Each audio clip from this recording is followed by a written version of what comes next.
Welcome to this video where we discuss what I call diversionary airport criteria. For the record, I'm filming this on December 15th of 2020.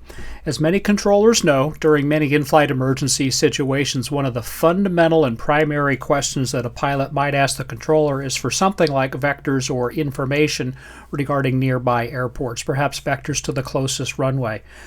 That's a difficult situation. We are often, but not always, under immense time pressure, and this is absolutely one of the areas where the difference between good controlling and bad controlling can make a difference in the aggregate in terms of saving lives. So I want to try to make sure we understand this. So first of all, let's get started by just noting very briefly, and I don't want to get too specific about this, that different kinds of emergencies have different kinds of amounts of time available to deal with it. So under the immediate heading, I kind of loosely have in mind something like one of the most immediate emergencies is something like an engine fire in a GA airplane. Those are very serious situations. There can be others fire situations as well, but certainly for the engine fire type thing, you have to get the engine shut off right away. You're often going to dive the airplane, and if the fire is not extinguished and continues to rage, whether it's an engine fire or some other kind of fire, in a typical GA airplane, assuming that the pilot is still talking to the controllers, they're going to ask something on the order of, is there an airport directly underneath me? And the answer is going to be yes or no. And it should be fairly obvious to the controller how to answer that. The focus in this video will to some extent be primarily on engine failure situations, both total and partial engine failure for single engine GA airplanes, because at some level that's the most immediate one where we have some level of control and discretion, and so there are going to be some judgment calls, and so that's what this video is about. It's not about giving rote answers. It's about teaching the process that goes into the judgment calls from a pilot's perspective who's also a controller. About these kinds of things. It also can be fairly easily extrapolated to understand what pilots are looking for in emergencies that have more time available. Okay, but anyway, so the focus will be on both total and partial engine failure situations in GA airplane, with extrapolating applicability to other things. I'm not even sure if extrapolating is a word there. All right. First of all, I'd like to challenge controllers when presented with something like this, and this is a tall order, but what I have in mind is I want you to be able to do something and provide a good quality recommendation within 20 seconds for these kinds of engine failure situations. So let me start with just a couple of bullet points here. So first of all, I call it filling the time, and I don't mean filling the time as if we're just killing time, but you can use the time while you are trying to very quickly assess within just 15 or 20 seconds or so with good quality stuff. And that's one of, it's not the only reason, but it's one of the reasons why for something like an engine failure situation when the airplane is at altitude, not down at low altitude, where I would like controllers' very first response be maybe a couple of rote phrases such as trim for best glide speed, run your checklists, and then we will go on to vector the airplane to the nearest suitable airport or something like that. But hopefully you can kind of spit out those rote phrases almost on, from memory without having to think about it while your brain is very quickly making an assessment. And when I say about doing it within 20 seconds, the time I have in mind here is not 5 seconds. I don't want you to be so impulsive that you just grab something and go with it. 20 seconds on some level seems like a short amount of time. From another perspective, it's actually a fair amount of time. So trim for best glide speed, run your checklists, and I'm not going to wait a full 20 seconds here, but it might be that you have several seconds to do this. Towards the end of this video, I'm going to talk about some specific ways to train for this and perhaps even automate the process in an interesting way. But that'll be for later in this video. But for now, you start with kind of rote phrases as your brain begins to process, okay? And I'm going to go on and say that when the choice is clear, and especially if time is rushed, so the total engine failure situations particularly, and again, it's easy to extrapolate for partial engine failure in other situations, I'd like you to develop the ability to issue a confident initial vector. Let me give you a quick example. And on a number of occasions in this video, I'm going to jump over to SkyVector and just grab something from a sectional. So this is kind of the central Indiana area. So here's Indianapolis and so on. Let's just kind of start with Crawfordsville. Nothing particular about this airport, but suppose in some situation we have an airplane that's receiving VFR flight following at 7,500 feet, and they're heading up this way towards, I don't know, Michigan somewhere. and suddenly, mayday, mayday, engine failure, need vectors to the nearest airport. It's relatively easy to assess that Crawfordsville is the best suitable airport. And for the sake of discussion, let's say somebody is over about here just by chance when this happens, okay? It's better to give a good vector quickly than to wait and give the perfect vector, okay? So just eyeballing it from here, and we'll just assume that we don't have to worry about any magnetic variation kind of stuff for purposes of discussion, and that's actually true here for Indiana, basically. But, okay, fly heading of a 110. And now you might measure and realize, for the sake of discussion, that maybe a 123.64 degree vector is actually the best. But the point is, if you take time to measure and get the absolutely perfect vector, meantime, the airplane's still heading this way, heading this way. I'm clearly exaggerating, but the idea is it's better to give a good vector. If you were to be mathematically precise, what we would find is, let's say we have an airplane present at some place, and you could assume that it's going to take just a little bit for the radius of turn. But once they roll out of the heading, there's some absolutely precise mathematical course that is the best course. In many cases, if we give a good, confident vector very quickly, we might be off by 10-ish degrees, maybe 20 or so. If a bad controller is having a bad day, maybe they're off by 30 or something, right? Okay, but what happens is it's better just to get them started, give it a minute or two, and then realize, okay, we didn't quite get you on the vector we wanted, and then adjust it as necessary. And it turns out the actual added distance, because you are inefficient, is very, very small if you actually crunch the numbers with a little bit of Pythagorean theorem math, a squared plus b squared equals c squared. All right, so if the choice is clear and time is rushed, I want controllers to start by issuing the vector rather than with stuff like the airport name and identifier and having the pilot program it into their GPS, because now that's going to take 45 seconds or a minute, and all the time the airplane is losing altitude. So please, controllers, I want you to have confidence to issue a good initial vector. It does not, repeat, not have to be perfect. Okay. I have a loose list of 14 different factors that might come into play when we're trying to help a pilot assess the suitable airport. We are going to run through all of these in the course of this video. Most of these will knock out in just a few seconds, so don't worry that this is a 7-hour video. I know some of you are cheating because that's what we like to do, and you're all very fast and so on. So first of all, you've already counted and seen that I've loosely come up with 14 factors. This is not per se an exhaustive list, and some of these have some overlap, but these are just 14 things I want to touch on. And because you're also good at cheating, you've also noted that the 10th one in the list is called bars and restaurants, and you're maybe a little curious about that. And then the last one, the mystery factor. I got to leave you in some suspense, right? All right. So let's start to go through these.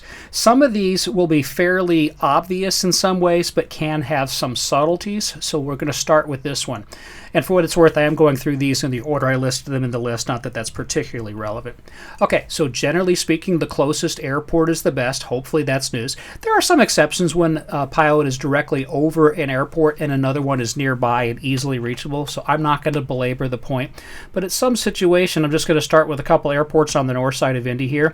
If somebody is over Boone County, okay, at 7,500 feet, maybe VFR flight following eastbound towards Pittsburgh or something, and they're right about over Boone County when it fails. Well, it turns out Indy Executive, it's the same runway orientation. The weather's going to be the same. If there's any crosswind, it's going to be the same on the two north-south runways, and it's not a big deal.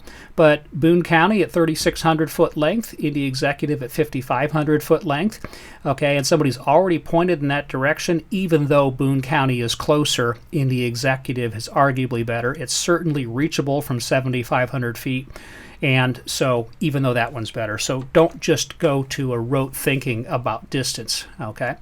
Actually, we also want to think in terms of something else, and this is going to be a little bit controversial in part. So let me kind of come to this bottom bullet point. I'm going to say, please convert the pilot's request for the closest airport instead to what I argue they actually mean. What they mean is the closest suitable airport. That's what they really want. And so to do that, we actually want to think in terms of flying time at the emergency speed rather than just the raw distance. And let me give you a very specific example. So I'm going to stay in the Indy area, and we're going to come up here, not too far from Lafayette, West Lafayette, which is where Purdue University is, and the LAF airport's official name is indeed Purdue University, which has an extensive flight department. One of the many airports that they use for practicing touch and goes and instrument procedures and so on is one that's about 20 miles away called Frankfurt. Okay, now a couple of years ago, I was invited to speak at the Purdue Aviation Department and talk to all of their flight students in a large auditorium. A number of others were there, including some professors and a number of their flight instructors. And among other things, because I deal with emergencies, I was talking about emergencies and the interaction with ATC. And I set them up with a scenario where I had them flying one of their Cirrus SR-20s on a VFR cross-country flight at 8,500 feet. They were going from somewhere up here down on ballpark 200 to 10-degree course down towards somewhere in southwestern Indiana. There was some winds aloft, ballpark 300 degrees at 30 knots for many of the altitudes. Beautiful VFR day. And suddenly, when they were right about here, okay, they suddenly had a clearly sick engine. They had a thin spray of oil on the windshield. And to the couple of hundred people there in the audience, I gave them about 30 seconds to make a decision, and then I asked them to raise their hands. I gave them 3 basic options, and I told them to ignore anything like little grass strips or anything else. But to simplify, I said, I'm giving you 3 options. One option is you're about 9 miles away from Purdue University Airport, so I'm going to want to see a show of hands in a second. How many of you will go to Purdue? If you're about 13 miles away from Frankfurt, I'm going to ask for a show of hands. How many of you would go to Frankfurt? And I'm also going to ask how many of you would pull the parachute in the Cirrus right now. I then asked for a show of hands. I would say most of them chose Purdue University. A handful chose Frankfurt. Nobody chose to pull the parachute at this point. By the way, we kind of gamed both of these 2 big options out about the airports later. But here's the thing. Do you remember that little detail that I threw in that you probably ignored about the winds being ballpark 300 at 30 knots? Here's the deal. From 9 miles away, if we crunched the numbers, and I went through in the seminar and showed them partly the math, partly what it's going to look like with screenshots from actual aircraft and from the sim, that because of that headwind, they will never reach the airport that's 9 miles away. And by the way, you might think that Purdue is objectively better in every other respect. It's towered. Frankfurt has no control tower. There's ARFF on the field, no ARFF on the field. Longer runway, shorter runway. At 5,000 feet, it's not bad.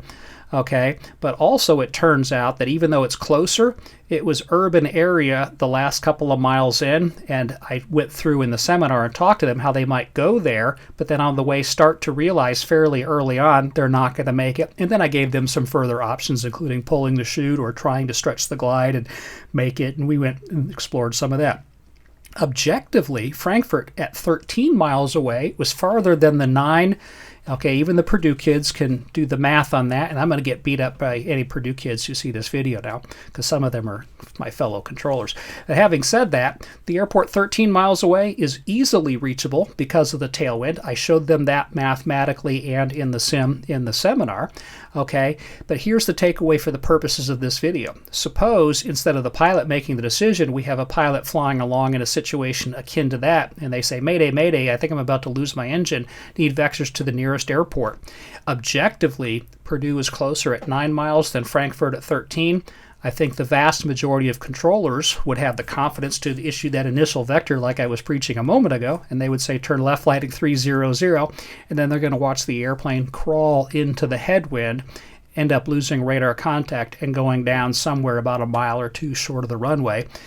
Almost no controllers would have the presence of mind to recognize that the winds aloft are a huge factor and have, first of all, the intellectual understanding plus what we might kind of loosely describe as a moral courage to ignore the airport 9 miles away that's not reachable and vector somebody on about a 120 heading towards Frankfurt 13 miles away, which, by the way, is easily reachable. So this is going to be a slightly advanced topic for consideration later, and I'll circle back to how to deal with something like this later on when I talk about how to train for this kind of stuff. But I will tell you what I would do if I ever have a pilot ask me for the closest airport in one of these engine failure kind of situations. I will not take them at their word. I will instead vector them to the closest suitable airport which wind can have a big effect. I've run this idea past people at Purdue. I've run this idea past dozens of pilots at air shows like Oshkosh and Sun and Fun. And to a person, after giving some samples of things like this, I've had pilots say, yep, I'm happy if you controllers convert the request that we actually give to what we really mean. So that's going to take a little bit of adjustment. All right. Weather. As far as VFR and IFR, I encourage controllers just to think in broad terms of the weather, and in many cases, I'll just kind of go back to this as a quick example. In all likelihood, whatever the weather is at Purdue is probably pretty similar to the weather at Frankfurt and so on. It's rather unlikely that one is low IFR and the other one's beautiful blue sky VFR. There can be exceptions, of course, you get that. Also related to that, please do not give pilots detailed METAR information, especially early and especially about multiple airports. Here's why. So I'm going to set up, again, kind of a loose hypothetical based on something like this situation. Let's kind of discount the winds aloft and let's put the airplane a little bit more equidistant between the two. All right. I have seen controllers do the equivalent when the pilot asks for the nearest airport of reading both METARs, okay, to the pilot as part of this decision-making process. And meantime, the clock is ticking and the airplane's descending, and everything's becoming worse. And they read the full METAR here, the full METAR here, including everything, including clouds. Maybe they're scattered at 2,000 and few clouds at flight level 250. The pilot with an engine failure at 8,500 feet descending does not care about the clouds above him or her. And they don't care about the clouds at flight level 250. They've never had that airplane up to flight level 250. They never will have that airplane up to 250. Please don't read in the clouds at flight level 250. So simplify the METAR, and if they're the same, and especially if they're VFR, just describe it as, and again, let's kind of maybe put them over here and somebody's diverting, and so we're going to start with a heading of ballpark 170, and the weather is VFR. That is kind of what the pilot needs to know. The surface winds are important. The altimeter, for reasons I argue separately in other videos, is essentially irrelevant, but most controllers are likely going to want to do that. So absolutely give them the winds. If you want to give them the altimeter setting, that's fine. But otherwise, if it's VFR, you can omit everything else. The pilot's not going to catch all that anyway. If it's IFR, detailed ceiling information is relevant. There's a huge difference between overcast 500 and overcast 1,000, for example. All right. Surface winds. As I said, surface winds are always important. However, for the landing itself for most emergencies, as long as the wind is less than about 10, maybe 15 knots, it really doesn't matter that much. Even if it's a direct crosswind up to about 15 knots, for the most part, that's not really a problem. If it's stronger than that, crosswinds definitely become a problem. We still want to give the pilot the surface winds regardless, because they're going to generally want to land into the wind rather than downwind. But if you're trying to pick whether to go to airport A or airport B, if the winds are about 10 to 15 knots, it normally doesn't matter. Now, there are some emergencies that are more time available emergencies, I won't give examples here, that require as little crosswind as possible. I lied to you. Let me give you one quick example. So if somebody is having some controllability issues, in many cases you'd like to land into the wind and just take the crosswind out of the equation if the winds are strong at all. There are a handful of emergencies where it's actually better to deliberately have a crosswind from the left or the right. But that's going to be a time available emergency. We have more time to kind of work on that. Okay, the number of runways. So again, if you're picking between airport A and airport B, and one of the airports has a handful of runways like Indianapolis International, and instead you're thinking about one of these single runway airports like Eagle Creek or Hendricks County or Indy South Greenwood or something, as far as that goes, all other factors being equal, you're only going to use one runway at a time. So the fact that Indy has multiple runways does not by itself matter. As you might suspect, there might be other factors like length of runways, ARFF presence, and so on that become relevant, but the number of runways itself does not normally matter. Sometimes just because you have multiple runways, and let's kind of go out to the east side and imagine a situation where you have a pilot, and we're kind of thinking between Indy Metro, which is a single runway, or Indy Regional with two runways that are perpendicular.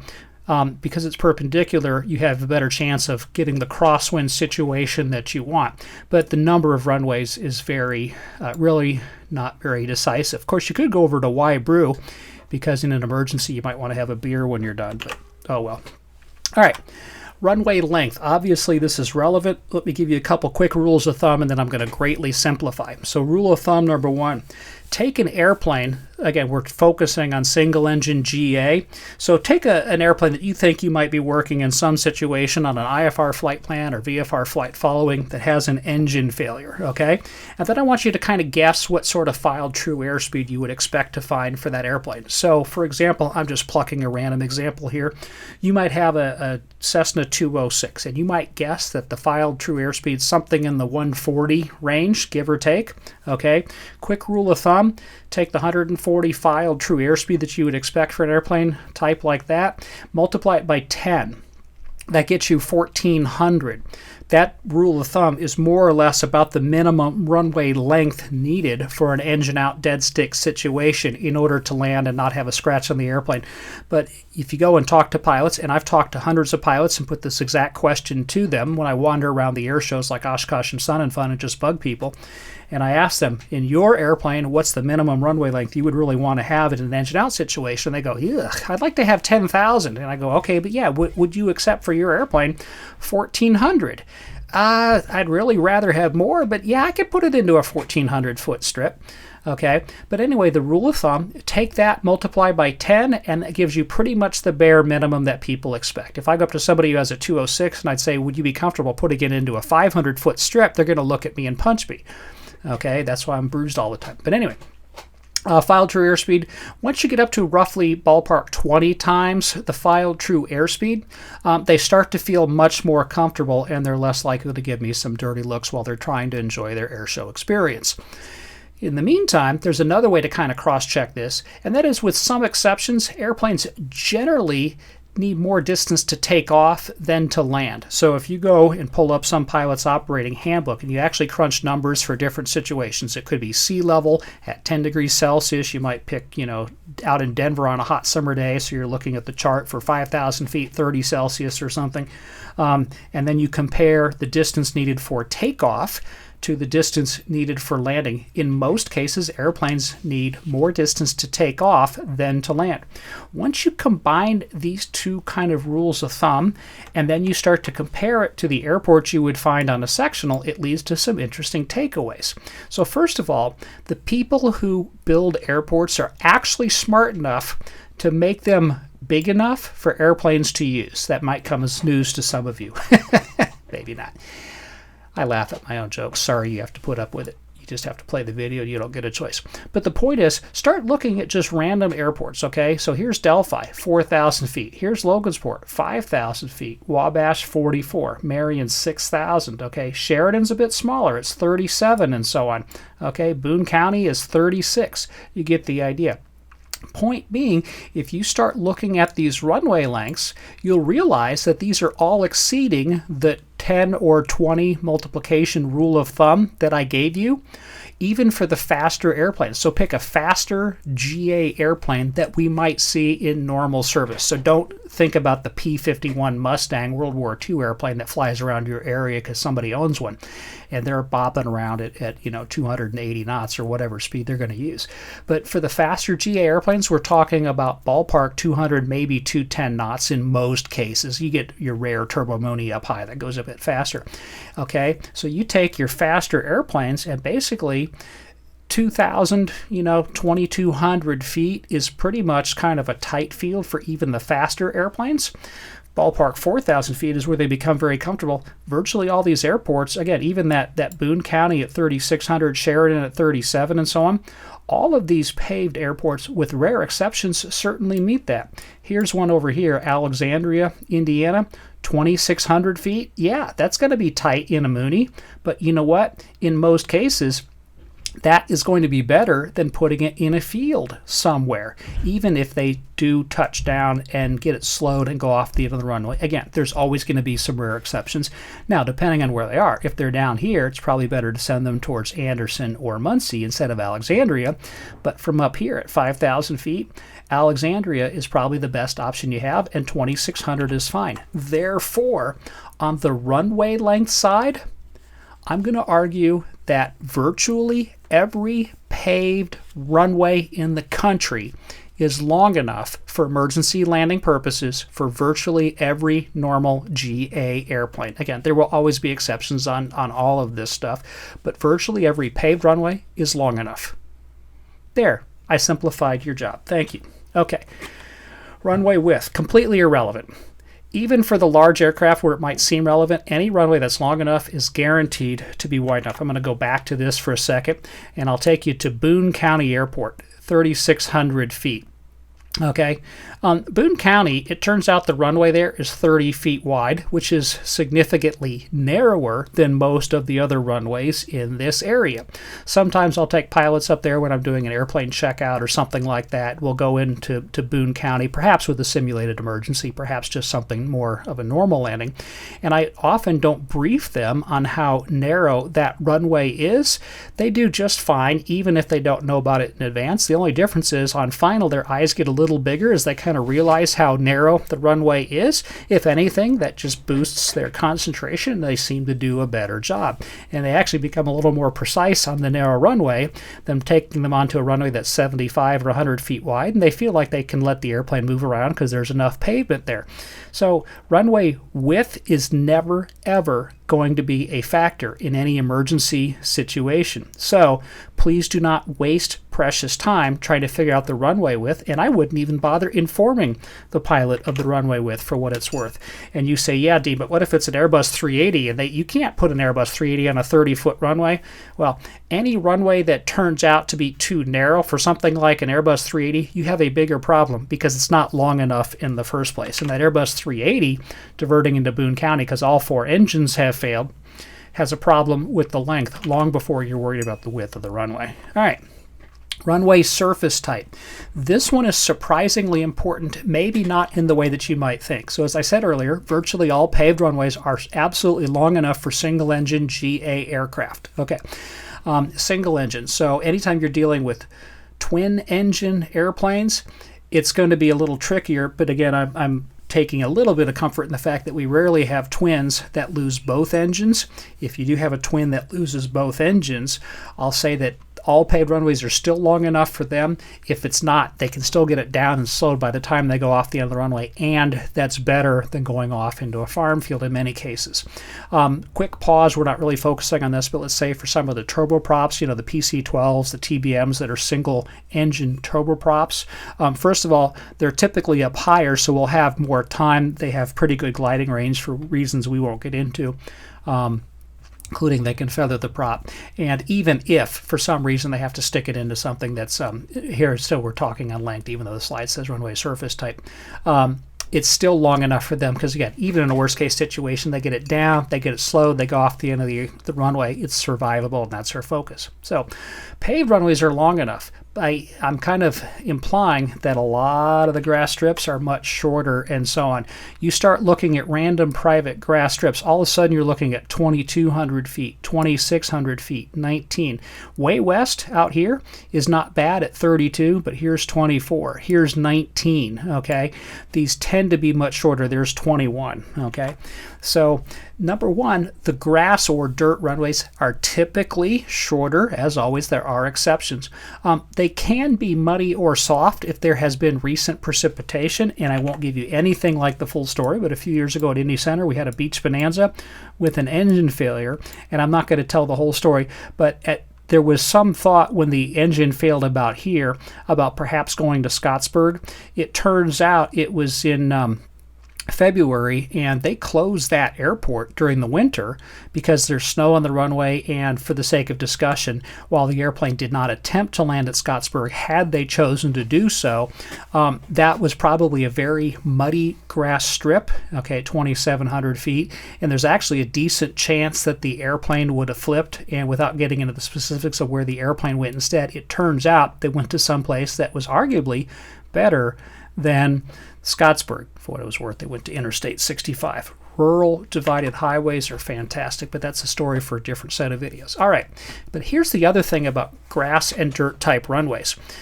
You have to think about how easy it is for the pilot to acquire these visually, because we're usually dealing with pilots of single-engine GA airplanes on days when it's VMC. There are some flying when it's IMC, but not too many. But here's the thing. paved runways. And even though they're longer and they're paved, they're typically better marked and so on, they're difficult to acquire visually during an engine out emergency. If some pilot's flying along, okay, and suddenly out here, has an emergency and they divert to the North Vernon Airport, that's actually a bit tricky to find, even though the long runway 523 is 5,000 feet. Okay, and even though it has multiple runways, the multiple runway layout does make it easier to spot it visually. Same is true for Freeman Airport near Seymour, Columbus over here, and so on.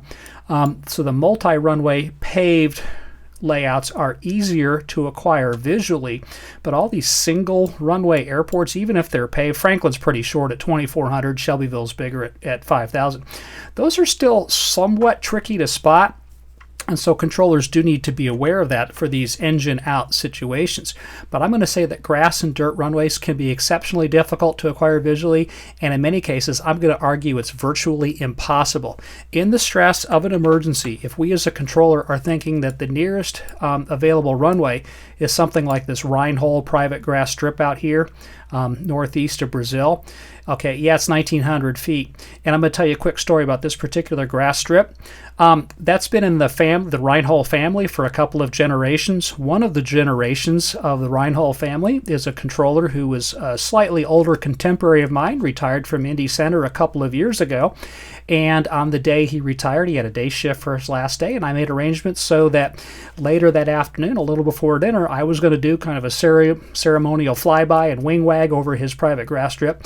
I've flown with Greg before out of Putnam County. I've never actually been out of his grass strip with him, so that was my first time out to the grass strip. And even though I kind of had it planned and knew where I was going, when I got out there, I had to look and for a few minutes to kind of find it. That's a little tiny grass strip kind of tucked away. It's got trees off one end, and the trees off the other end are just a little farther away. But these things are very hard to acquire. And in all seriousness, in the pressure and stress of an engine out emergency with the time constraints, if you're trying to go to virtually any grass strip anywhere, it's very hard to acquire them visually. And I am legitimately concerned that we are increasing the risk by sending somebody to one of these grass strips. Nothing against Greg's, beautiful strip, but what happens is we get somebody, we're going to send them towards this Wilson because we've got it on the map. We know next to nothing about this Wilson. It's short. It may or may not have trees or some local terrain issues. It's not well marked. And what we're doing is focusing, and we're having the pilot just, okay, it's 12 o'clock 4 miles, 12 o'clock 3 miles, 12 o'clock 2 miles. Do you see it? And we're spending all of the precious time trying to find a grass strip that they're never going to see. And even if they do, it's tight. It's got trees in all likelihood. Instead of saying, all we have is a grass strip that you're probably not going to see. You're probably better off just finding the best available off-airport landing site. And I think the odds are better to do something like that than to press on towards something that we're probably not going to have the pilot see. It's probably too small and got trees and so on. Those are very often bad. So for reasons that you might not think, I would generally avoid non-paved runways. As always, there will be exceptions. I'm trying to provoke thought here. Okay, control tower. What about two airports where one has a control tower, one does not? I already talked about the scenario I spoke about where Purdue had a tower, Frankfurt didn't. I'm just going to say that for most emergencies, tower is not decisive. It's totally irrelevant. It's nice to have a tower, but for most emergencies, it almost doesn't matter for our small GA airplanes. A small quick digression. If you're sending them to an airport where it's CTAF, not towered, and again, you start looking at all these airports, just statistically, most airports are uncontrolled fields. It's kind of rare that we've got something with a tower at Champaign or Purdue or Indy or Grissom Air Force Base or something. So statistically, we're actually very likely to send an airplane towards an uncontrolled field with a CTAF frequency. That raises a small, quick question. So I have a note here that's more for my reference about video one. We are not going to watch the video, but this is Nico. He runs a channel called Nico's Wings. Okay, got 76,000 subscribers. Neat, I do like to watch it. He has had a couple of emergencies. One is this one called Inside a Real Emergency Over Illinois Electrical Failure. I am not going to play it. I'm not going to talk about the backstory. The short version is he had taken off from the Chicago area. He was headed southbound, and he was approximately near the Vermilion County Airport when he had electrical problems develop. The short version is he diverted into Vermilion Regional Airport where he successfully landed. But among other things, if you watch the video, and I encourage you to, although largely for other reasons related to the electrical failure, and it's tempting to get into the specifics of that, but I'll skip it in this video. He went over to the CTAF frequency 122.7. Well, his workload is through the roof, and even though he's handling it all well, he's not the least bit panicked as he's dealing with this. You could tell he's a tad worried. He's definitely a little bit distracted with what's going on, and among other things, when he goes to the CTAF frequencies, he's not planned on going to this airport. It's a sudden divert. He's not planned on it at all, and he gets the name wrong. And so all of his CTAF broadcasts, he's talking about the wrong airport. So even if there was somebody in the pattern that day, and the whole purpose of the CTAF is to get other people to clear out of the way so this emergency aircraft can make a quick landing, they would have thought he was talking to pilots at some other airport and would have just flown in the pattern. So arguably, him going to CTAF was completely irrelevant. Therefore, it's a bit of a discretion, admittedly, but because we're often going to send somebody to an airport that's got a CTAF, what I recommend is that we have another aircraft go over to the CTAF frequency and broadcast on behalf of the emergency aircraft. That way, and I'll kind of reappropriate what was going on with Nico in this situation, that way we continue to talk to the pilot, can assist them in a variety of ways. And meantime, we have some other pilot go to the CTAF frequency, do the broadcasts on Nico's behalf or whoever's behalf, and just tell everybody there, emergency aircraft coming in from the north, please give that aircraft room. And I think that's better, and that's going to relieve the workload on the pilot. All right, enough of that digression. ARFF presence. This one will surprise you. As far as whether there is aircraft rescue and firefighting equipment on the field or not, I basically don't care. That will surprise you. But here's my point. My point is, especially in these kind of engine out situations, what's going to happen is once somebody starts the engine out diversion, and again, let's just say they're heading for Kentland up here, okay? So they're heading for Kentland Airport. Well, there's basically three outcomes. One is they're going to make it to the runway, and they will be absolutely fine. There is a chance they'll go off the end, and it would be nice for ARFF to get to them right away as they go off the end of the runway at a slow speed. But in all likelihood, if they make it to the runway itself, they will be absolutely fine, and ARFF is just there to kind of chat with them afterwards and fill out some friendly government paperwork. Or somebody is not going to make it and they're going to end up with a controlled landing somewhere a few miles away from Kentland, in which case having ARFF at the field is nice, but that's not per se going to particularly help.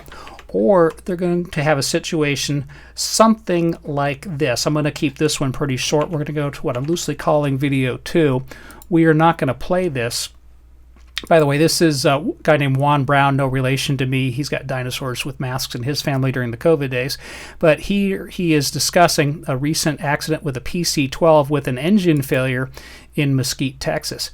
I'm going to play just a little snippet of somebody who recorded this on the cell phone. Let me pause it here in a couple of seconds. This guy in the PC-12, so single engine turboprop with an engine failure, turns out he was going to short the landing a little bit, and I want you to watch, keeping in mind that I talk about the real cause of stalls. As this guy comes in, he's going to stall the PC-12. Now, fortunately for him, it has some technology that you get in a turboprop type airplane known as a stick pusher that will save his life. But watch as he stalls the airplane, and it's really a psychological cause. He's going to short it. He's got trees between him and the runway, and so now he's pulling too much. He's also committed too early on the gear down, flaps down. A little hard to tell in the grandest of the video, but look for the angle of attack, and I'm going to slow this down.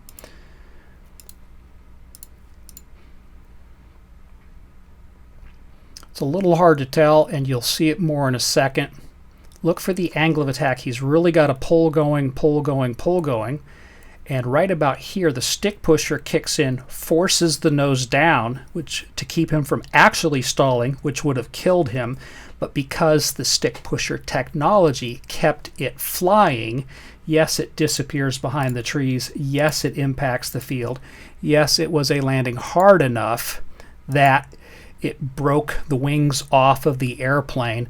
The pilot, who was the sole occupant, was seriously injured. At some level, though, because of the stick pusher, this was survivable, not that there's a guarantee. If there had not been a stick pusher in that aircraft, it would have been a stall spin and almost certainly fatal back just off the field of view over here. My point at the moment when we're talking about the ARFF presence is if somebody is going to botch the landing and kind of stall it a little ways out and end up with an uncontrolled landing off airport, whether the ARFF is there or not, and yes, ARFF did get to this guy somewhat quickly. I don't know if it was airport rescue or just local fire department. Either way, the main survivability difference is going to be the actual touchdown, not per se whether ARFF is on the field. So essentially, for these engine out situations, I really don't care if there's ARFF. And the reason I bring it up is this. So again, kind of go back to that situation sort of loosely here that I gave to the Purdue kids. They might be thinking that one of the factors in selecting Purdue is because ARFF is at the field. They were never going to make it there, and they were going to have a huge risk ending up short in that particular situation. And if they'd gone to Frankfurt, they're just fine.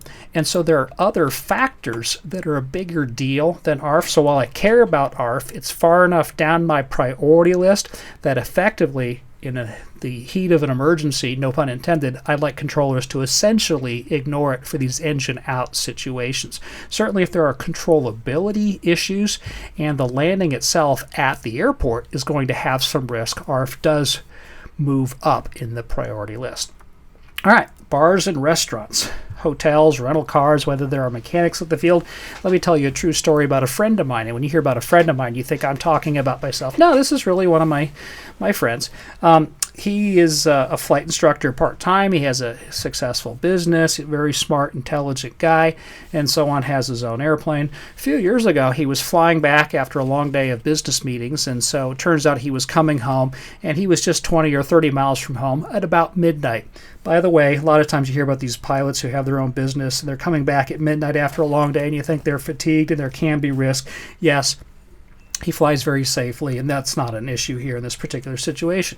Just the particular geometry of the flight and where his home airport is, I'll describe it to you this way. He was flying directly over what we're going to loosely call Big City International at something like 6,000 feet and over a dense urban major metropolitan area, and his home airport is what we're going to loosely call Suburban Executive, about 20 miles away.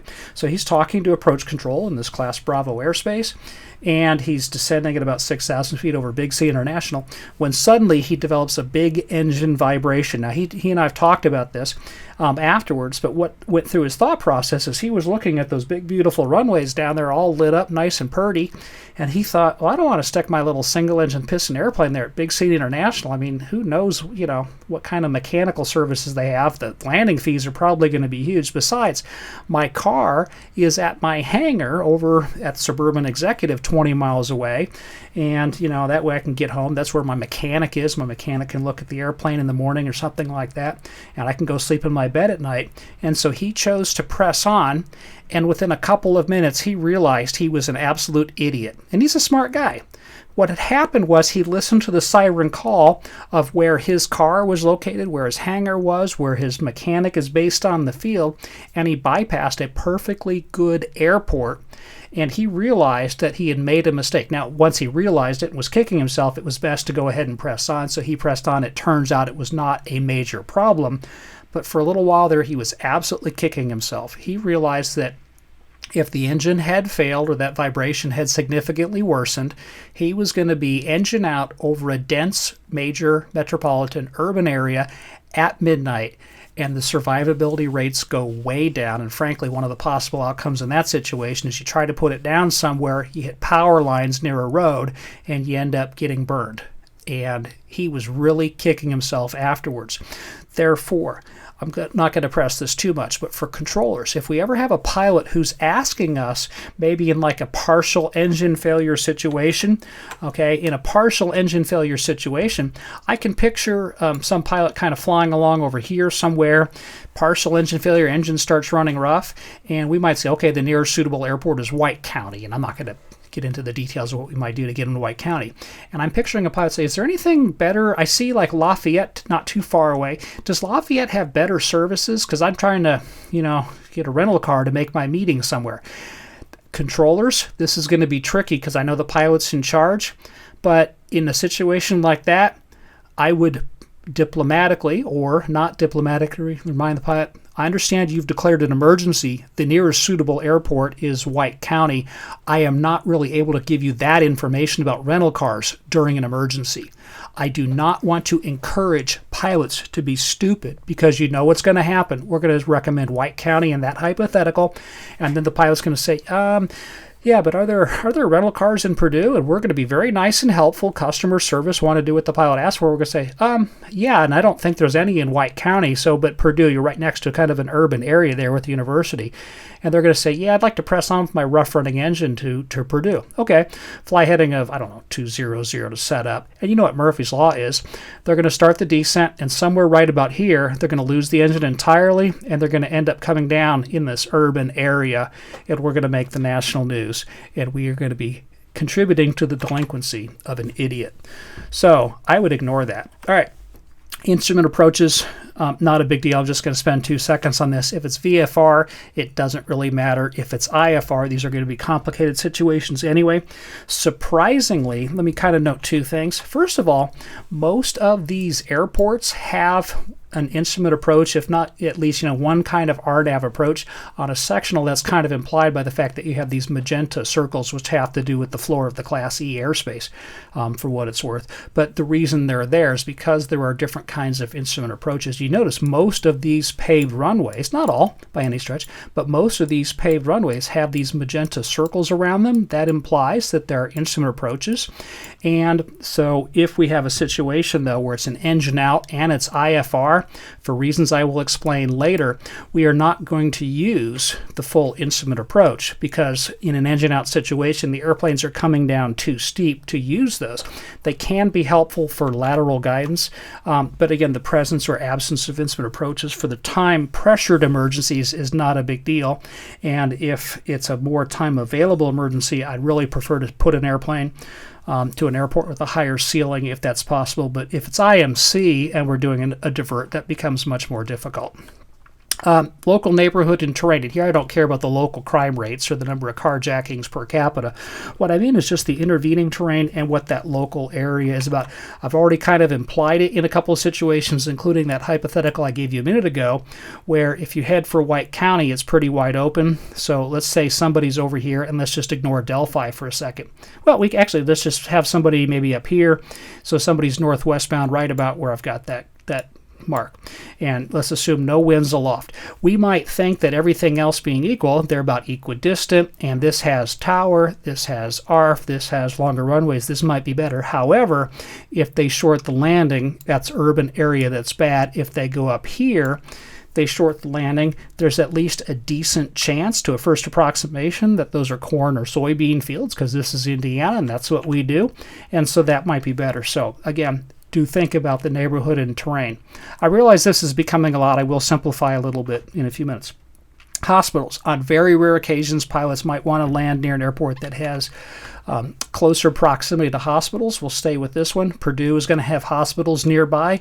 Delphi, it's a little farther. That's so far down the priority list that while I do care, I almost effectively don't care that much. There are other factors that kind of overwhelm this in almost all cases. If you are wondering about hospital availability, you can check for towers and approach controls. Presumably you know, but if it's a center environment, so again, I'm Indy Center and the airspace I actually work is clear over West Virginia, I really can't tell you what kinds of hospitals we have over here over eastern Kentucky, which is some of my airspace. So you know what, we're going to have to check. But again, hospitals are generally a smaller factor. All right, and the mystery factor revealed. So remember the last of the 14, which means we're getting close to being done, with some mystery factors. So what's the mystery factor? And this will surprise you. It has to do with the airport name and identifier. Well, what difference does the name and identifier make? Well, here's the thing. I think sometimes the name of an airport, I'm going to kind of go back to the Indy area, we're just kind of up here, but sometimes I think the name, if we're trying to pick between airport A and airport B, can be a bit misleading. I mean, we've got Purdue University Airport versus something we've never heard of, or another airport that most people have never heard of. And the name can be misleading, but actually what I intend more with this particular slide is this. I've seen cases where you have a situation where the controller is spending time trying to describe two names and two sets of identifiers and wasting precious time early on. And so, for example, some pilots flying along here, maybe southwest bound, again, 8,500 feet. Let's take the winds aloft down to a pretty calm day or something. So essentially, these two are pretty similar. Of course, this one has the local neighborhood that's intervening if you short the landing.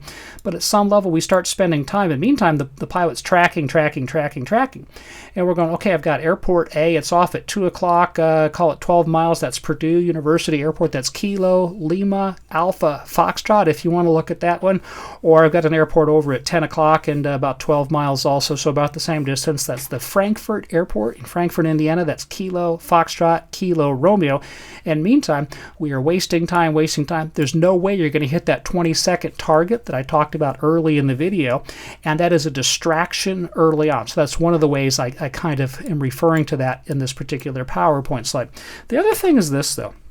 I've seen cases where, let's take a situation, let's maybe go somewhere else. Let's go over towards like Marion right here, up northeast of Indianapolis, up towards Fort Wayne. Okay, so somebody's up near Marion, somebody's over maybe about here. They've got, again, this engine failure, and in the meantime, they were on an IFR flight plan, and they were just going direct towards, I don't know, Knoxville, Tennessee on a 160 track or something like that.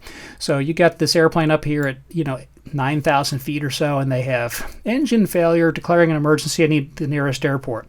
So we give a good confident vector. Seems pretty easy for us to recognize. Forget the grass strip, send them to Marion, and we say, Roger, turn right, fly heading of 220, and that's a decent initial vector. Maybe refine it a little bit, and then we start working on things. And then at some point, a couple of minutes later, we realize, oops, we've made a mistake according to the 0.65. This airplane is on an IFR flight plan. We need to change the clearance limit, and we need to do the clearance, we need to make sure the clearance includes the word airport.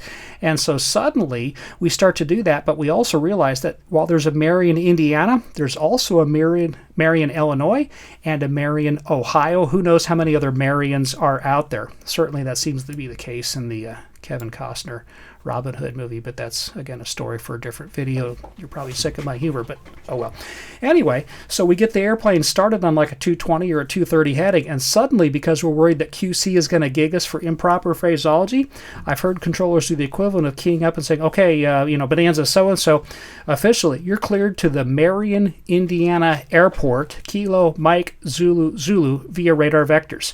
I'm telling you right now, if you get that in the initial clearance, that's great. Kudos, I'll clap for you, you're doing a great job. So initially the pilot has the emergency, and you say clear to the Marion Airport via turn right, flighting 220. That's fantastic. But let's suppose for the sake of discussion you forget it, and you get them turned, and then you're like, I got to do that, or I'm going to get gigged by QC and my supervisor for bad phraseology. Guess what? QC and your supervisor is absolutely correct. Please do not, for the life of you, key that mic and distract the pilot who is up to his or her eyeballs in running checklists, assessing the glide angle, and use up their precious brain power dealing with an emergency while you're checking a box to dot an I that's completely irrelevant and giving them that updated clearance to the official clearance limit, and you include the word airport. I would rather you just cite the 0.65 where it says you're supposed to follow the procedures and minima, except when you deem it's necessary in emergency. I'm telling you right now, if you forget it in the initial clearance, do not go back and correct it. The pilot is not going to think they're landing at Marion, Illinois. They're not going to think they're landing at Marion, Ohio. They are not going to think that you're clearing them to the Marion VOR, which is on the field, so it's not that big a deal in this particular case. Okay, and if QC decides to get you in trouble, send me the bill when they find you. I will pay it myself. Of course, I will use Monopoly money, but the bottom line is the airport name on identifier, don't get too wrapped up in trying to dot every I and cross every T if that's going to come at the expense of distracting the pilot. So not a big deal, even though I've been on the soapbox for a minute. All right. I'm going to loosely describe that there are 4 kinds of airports as we try to simplify this. And if you've noticed during this video, I've actually been talking about these 4 kinds of airports. The first kind of airport is what I call big city international. Without being exhaustive, let's deduce a couple things about big city international. It has a tower. It has all kinds of ARFF preference.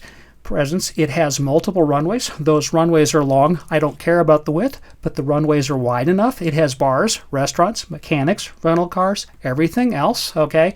It also is typically surrounded by bad terrain. Not that I'm worried about the crime rates in big cities per se, but if you short the landing for some reason, it tends to be rather unattractive off-airport landing areas.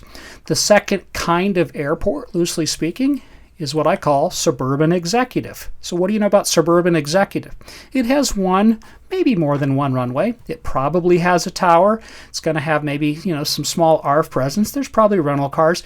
But what do we see operate out of here? We don't see airliners, but we do see at least the smaller corporate jets, maybe not quite the Global Expresses and the Gulfstreams, the bigger corporate jets, but certainly all the smaller ones are there. Turboprops are in and out of there all day. They've got a mix of various GA, piston-powered aircraft as well. Okay. County municipal. This is typically a single runway. There can be two runways. It's uncontrolled. There is unlikely to be an ARFF presence. Actually, while sometimes it's surrounded by city, quite often, it's surrounded by more open area. Now, it can be trees in some parts of the country. It can be just cornfields and soybean fields in boring Indiana, but that's what county municipal is like. And the final one is what I call Farmer Joe's Airstrip. This is Greg Reinhold's private airstrip that I was still circling to find, so I missed the flyby in his retirement day because I did it the following week when I finally found it. These things are generally not very good. And of course, you can come up with variations on this, but at some level, I wouldn't use these exact terms, but when you're describing or the airports to a pilot, or when you're thinking about them themselves, okay, let's just kind of go up somewhere randomly up here. You have somebody up in here. What do we have? We have kind of a county municipal, county municipal, county municipal, county municipal, okay, and those are all pretty comparable. By the time we get up here towards Gary, okay, this one's maybe it's maybe not quite big city international. It's kind of a hybrid between that and suburban executive. So these are not absolute categories, but I think you get the idea that at some level you can think of airports in those terms, and that kind of implies a number of characteristics. Excuse me. Okay. As far as giving choices for pilots as we start to wrap this up, first of all, try to find the closest acceptable airport in most cases, and then consider giving only one other option. Please do not give 4 options to the pilot. In a stressful situation, pilot's brain cannot handle more than 2 airports, and even then you want to simplify, especially at first. So describe it as kind of, I've got 2 airports. One has multiple big runways, and the other is a county runway, single runway airport with about a 5,000 foot runway. And don't worry about getting the exact length. About 5,000 is plenty, okay, is in terms of just the description. You don't need to be more detailed than that. Don't give 19 detailed options. The pilot brain cannot handle that. No offense against the pilots out there. My brain certainly can't handle that. And simplify it at first. But just give 2. Keep it simplified. If the pilot wants more, then you can start to work on more. Some brief advanced discussion. I'm just going to give you kind of a tease on this rather than go into it.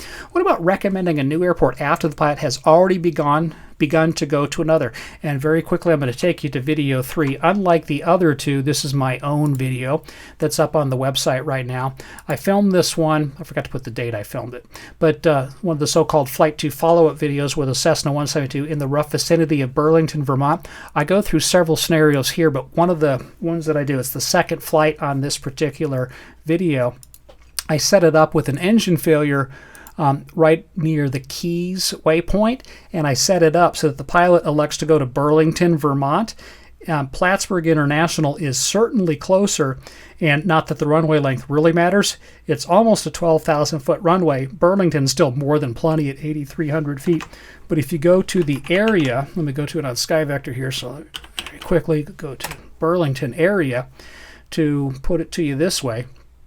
I actually set it up in the video as kind of 2 different scenarios. One might be the pilot's request. So maybe the pilot's flying along here on Victor, I forget what it was, 141.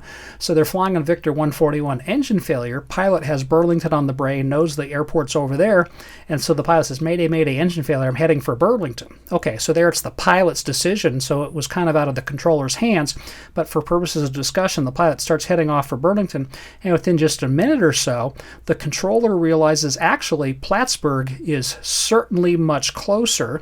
And in terms of like terrain neighborhood kind of stuff, Burlington, you've got Lake Champlain, but you also have urban area the last couple miles if you short the runway. And so even though the pilot selected Burlington, Plattsburgh is much better. What would we do? The short version, we could go into more advanced discussion later. I would absolutely inform the pilot, and it's up to the pilot to decide. Okay, so November 123 Delta Bravo, Plattsburgh Airport is at your 8 o'clock, just 7 miles, certainly long enough at 11,000 foot runway.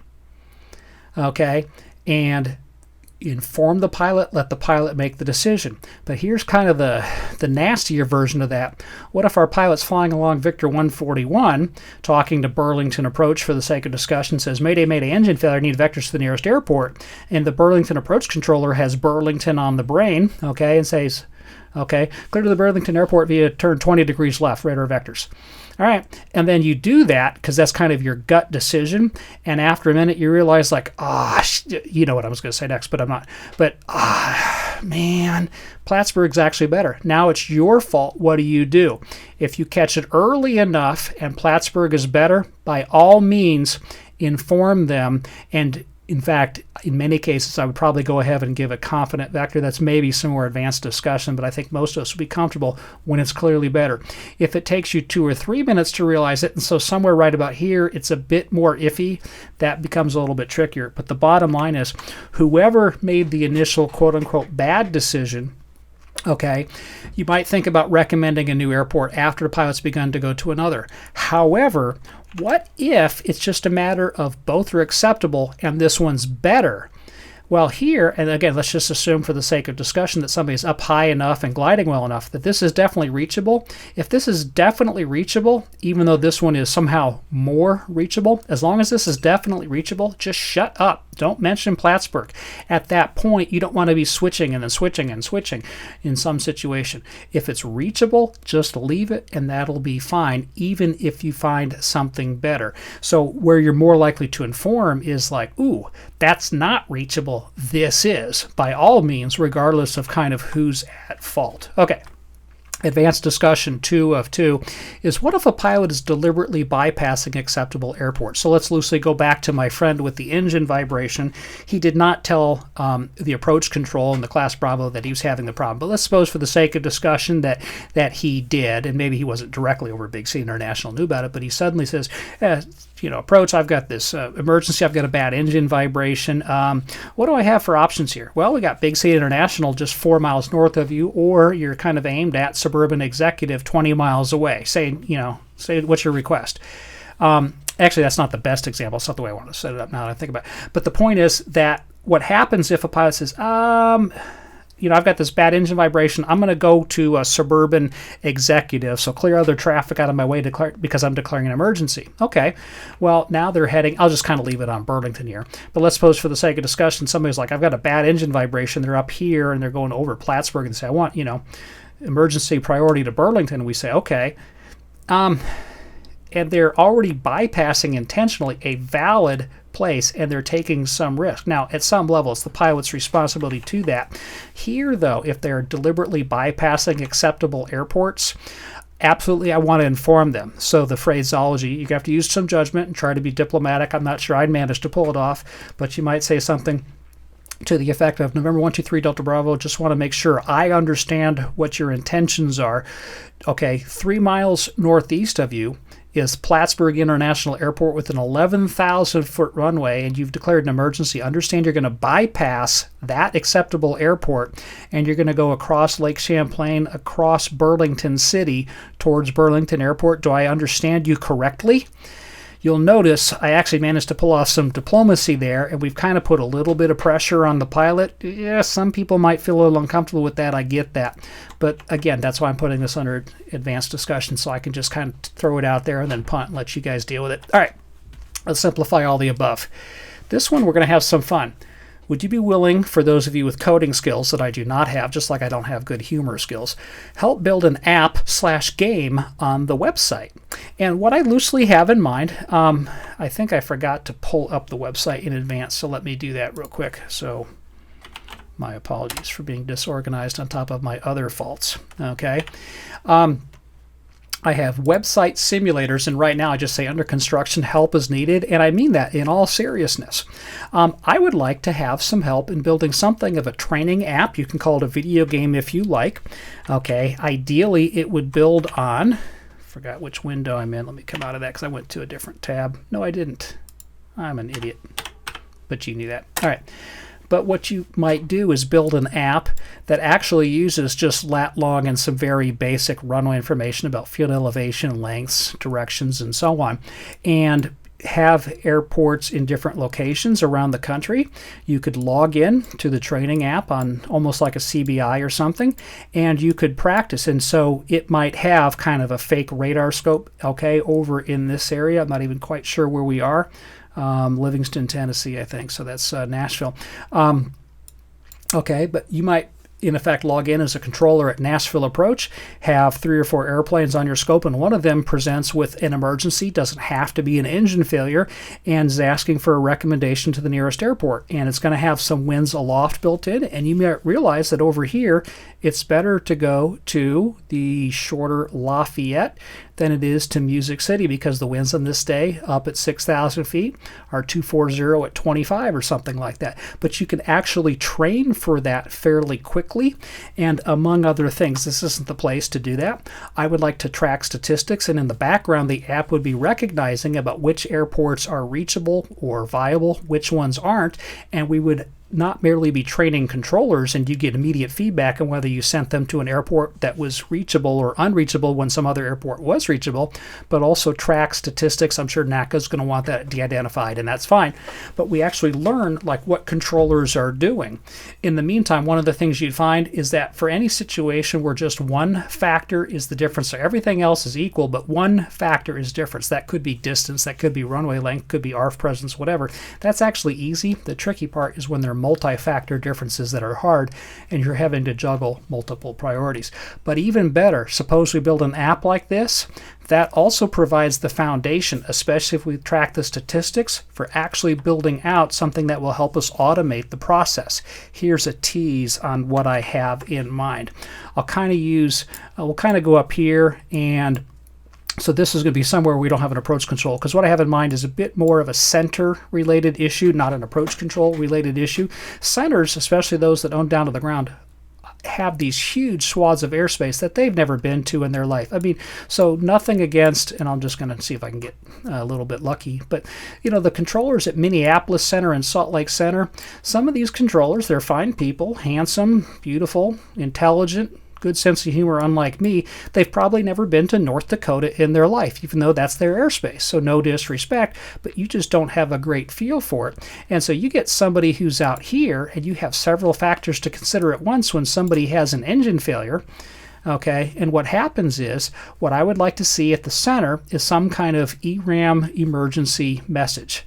Tentatively, it'd be EM space CID enter that automatically designates that airplane as an emergency aircraft. That would trigger several features. This isn't the place to go through that in detail, but one of them would be a list that shows recommended nearby airports with some basic information, just quick bearing and distance, just quickly whether it's VFR, or if it's IFR, maybe just show the ceiling. So if you see a number, you know it's IFR. If you see VFR, you presumably can figure out it's VFR, and so on, and actually provide a couple tools so that it's still going to be up to the controller's discretion, but some of that information becomes available with a single keyboard entry. Again, I'm talking as a center controller here. Approach controllers, you're going to have to develop a variation on this. I can't help you on that one. But anyway, those are some basic thoughts on diversionary airport criteria. Like I said at the beginning of the video, one of the most basic and foundational questions that a pilot might ask us during various emergency situations is for vectors to the nearest airport, and there's actually a lot of things to think about. So if we can recognize what those are, start to prioritize them, recognize that there are judgment calls to be made, and actually train it and semi-automate the process, we're going to do a lot better, and we're going to save lives. Thank you.